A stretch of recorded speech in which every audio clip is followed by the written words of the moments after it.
ఇప్పుడు ఈ ఎమ్మెల్సీ ఎన్నికల తర్వాత బీజేపీ మరింత జోష్లో ఉందా అంటే ఏం చెప్తారు?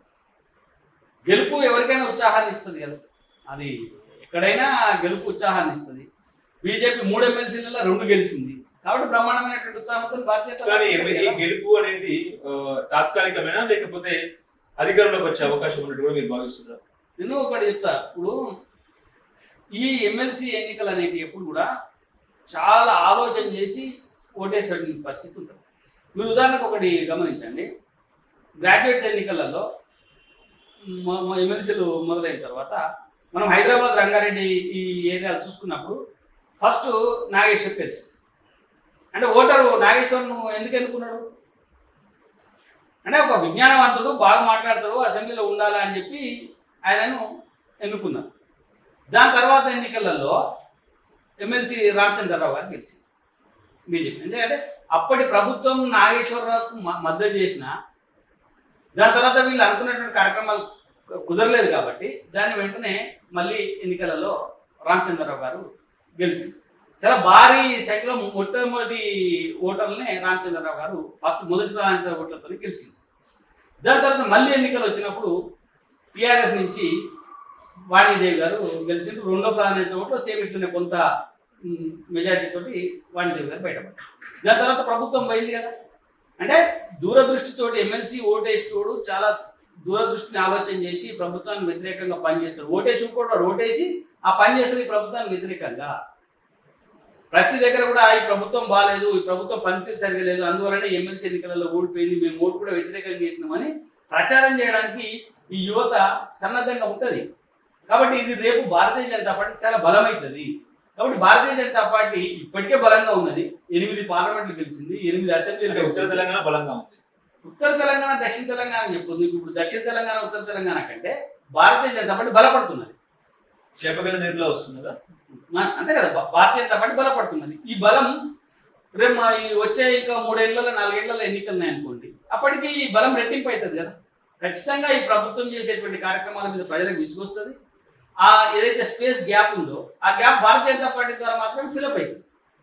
కాబట్టి బీజేపీ ఎక్కువ అంటే ప్రతిపక్ష పాత్ర ఇప్పుడు పోషిస్తూ ఉన్నది. అట్లాంటి రేపు అధికార పక్షాలు కూడా బీజేపీ ఉండే అవకాశాలు ఎక్కువ ఉంటాయి. ఓకే, ఇప్పుడు ఎన్నికల ఫలితాలు దేనికి రిఫరెండం అంటారు? ఇప్పుడు బీజేపీ జాతీయ నాయకత్వము రాష్ట్ర అధ్యక్షుడిని కూర్చోబెట్టారు కాబట్టి కుర్చీలో బండి సంజయ్కి ఆ పదవి ఇచ్చే అవకాశం ఉందా? ఆ పరిణామాలు ఉన్నాయా? అంటే రాష్ట్ర నాయకత్వాన్ని మారుస్తారు వాస్తవం, ఎందుకంటే టర్మ్ అయిపోయింది కాబట్టి కొత్త అధ్యక్షుడు వస్తారు, అందులో ఏం లేదు. అయితే జాతీయ నాయకత్వము మొత్తం రాష్ట్ర నాయకుల యొక్క అందరి సూచనలు సలహాలు తీసుకున్న తర్వాత అభిప్రాయ సేకరణ చేసిన తర్వాత మారుస్తారంగా. బండి సంజయ్ కావచ్చు, ఈటల రాజేంద్ర కావచ్చు, రామచంద్రరావు గారు కావచ్చు, లేకపోతే ఇంకో నాయకుడు ఇంకెవరైనా కావచ్చు. కానీ అధ్యక్షుడు ఎవరు అనే దానికంటే ముఖ్యం పార్టీ సమిష్టిగా ఒక కార్యక్రమం నిర్వహిస్తుందా లేదా అనేది ప్రధానం. రేపు చెప్పలే మా బండి సంజయ్ గారు సమర్థులే, ఈటల రాజేంద్ర గారు సమర్థులే, రామచంద్రరావు గారు సమర్థులే, వీళ్ళతో పాటు మిగతా ఉన్న నాయకత్వం అంతా కూడా సమర్థులైన కేంద్ర నాయకత్వం భావిస్తా ఉంది. కానీ అందరినీ ఒకటే సీట్ మీద కూర్చోబెట్టలేదు కదా.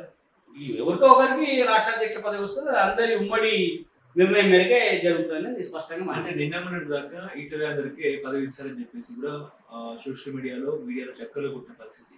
కానీ ఈటల రాజేందర్ ఇప్పటికి సైలెంట్ అయిన పరిస్థితి. ఈ సైలెంట్ అయిన కారణం ఏంటి అంటే చెప్తారు? దేంట్లో సైలెంట్ అయిన ఈటల రాజేందర్ అంటే బండి అంటే అధ్యక్షుడి పదవి రేస్ లో కూడా కొంచెం స్లోగా ఉన్నారు కాదు.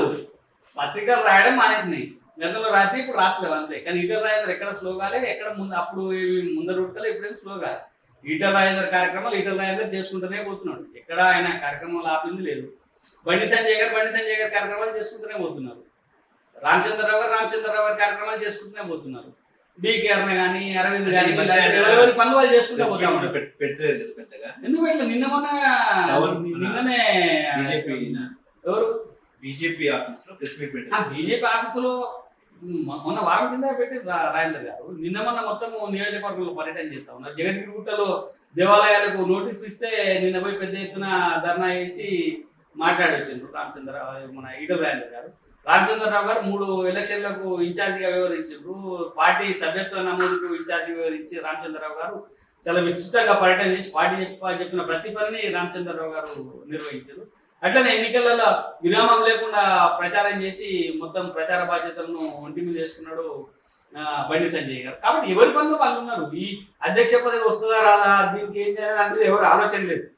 కేంద్ర నాయకత్వము రాష్ట్రంలో పార్టీ బలోపేతం కోసం ఏ పని చెప్తే ఆ పని చేయడానికి, ఏ మార్గాన్ని సూచిస్తే ఆ మార్గంలో నడవడానికి నాయకులందరూ సిద్ధంగా ఉన్నారు. అలా ఎవరు అధ్యక్షులు అయితే ఇంకోరు తక్కువ, వీరు ఎక్కువ అనేది ఏం లేదు. అక్కడ ఖచ్చితంగా అందరూ అన్ని రకాల పనులు పార్టీ అప్పగిస్తూ అన్ని పనులు చేయడానికి సిద్ధంగానే ఉన్నారు. ఇప్పుడు వచ్చే ఎన్నికల్లో అంటే 28లో బీజేపీ, జనసేన, అదేవిధంగా టీడీపీ తెలంగాణలో జతకట్టి ముందుకు వెళ్ళే అవకాశం ఉందా? ఎన్డీఏ కూటమి ద్వారా ఏమైనా పోటీ చేసే అవకాశం ఉందా? ఎన్డీఏ కూటమి అని చెప్తున్నారు తెలంగాణలో కూడా, త్వరలో ఏం చెప్తారు దీని మీద? నాకు తెలిసేది అట్లాంటి అవకాశం ఏం లేదు. ఎందుకంటే ఇక్కడ భారతీయ జనతా పార్టీ సింగిల్గానే పోటీ చేస్తుంది, ఒంటరిగా ఎన్నికలకు పోతుంది, ఒంటరిగా అధికారంలోకి వస్తుంది. కాబట్టి ఇక్కడ టీడీపీతోటో జనసేనతోనో పొత్తు పెట్టుకొని ముందు పోయేటువంటి అవకాశం అయితే ఇక్కడ లేదు. మరి ఫ్యూచర్లో ఏం జరుగుతుంది అనేది ఇప్పుడే చెప్పలేదు. ఇప్పటికున్న పరిస్థితుల్లో లేదు, అట్లాంటి అవకాశం లేదు. ఒకవేళ అదే జరిగితే మీరు చంద్రబాబు నాయుడు గారి అంటే కేసీఆర్ గారికి ఆయుధం ఇచ్చినట్టే, ఒకవేళ కూటమిగా జతకట్టి ముందుకు తెలంగాణలో అంటే ఇప్పుడు మనము ఊహాజనితమైనటువంటి ప్రశ్నలకు జవాబులు ఎట్లా చెప్తాం, అది ఎట్లా జరుగుతుందో ఏమవుతుందో అప్పుడు జరగదనే చెప్తున్నాను. ఎట్టి పరిస్థితుల్లో భారతీయ జనతా పార్టీ సింగిల్గానే పోటీ చేయడానికి సిద్ధంగా ఉన్నది. పార్టీ నాయకత్వం కూడా అదే ఆలోచన చేస్తున్నది. ఇలా జెడ్పీటీసీలు, ఎంపీటీసీలలో కూడా మొత్తం అన్ని స్థానాలలో పోటీ చేసి ఎక్కువ స్థానాలు గెలవడానికి ప్రణాళికలు రచిస్తున్నది. కేంద్ర రాష్ట్ర నాయకత్వం నిన్ననే పార్టీ కార్యాలయంలో కూర్చొని దీన్ని అన్నిటి మీద ఒక రూట్ మ్యాప్ చేసుకోవడానికి రంగం సిద్ధం చేసుకుంది.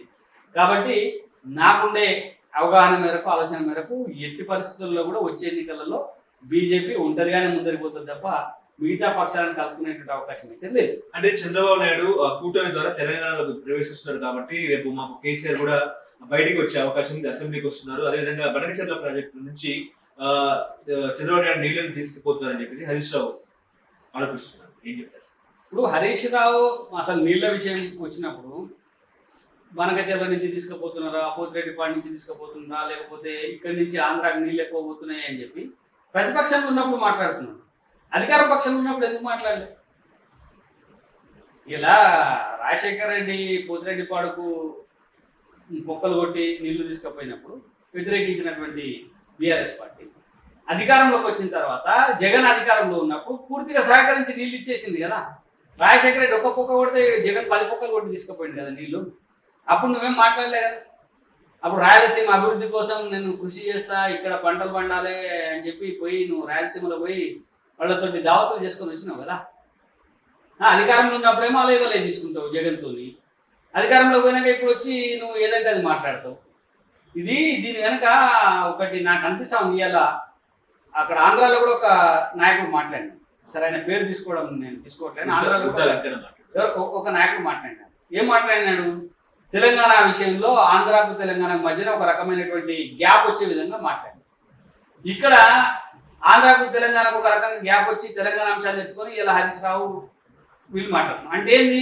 అవసరం వచ్చినప్పుడు అటు ఆంధ్ర ఇటు తెలంగాణ ఈ రెండు పార్టీలు కలిసి తెలంగాణ మరొకసారి ఈ దాన్ని ఏమంటారు మన సెంటిమెంట్ను రెచ్చగొట్టేటువంటి ప్రయత్నం చేస్తా ఉన్నారు తప్ప అది కరెక్ట్ కాదు. హరీష్ రావుకు తెలంగాణ గురించి మాట్లాడేటువంటి ఎలాంటి నైతిక హక్కు లేదు.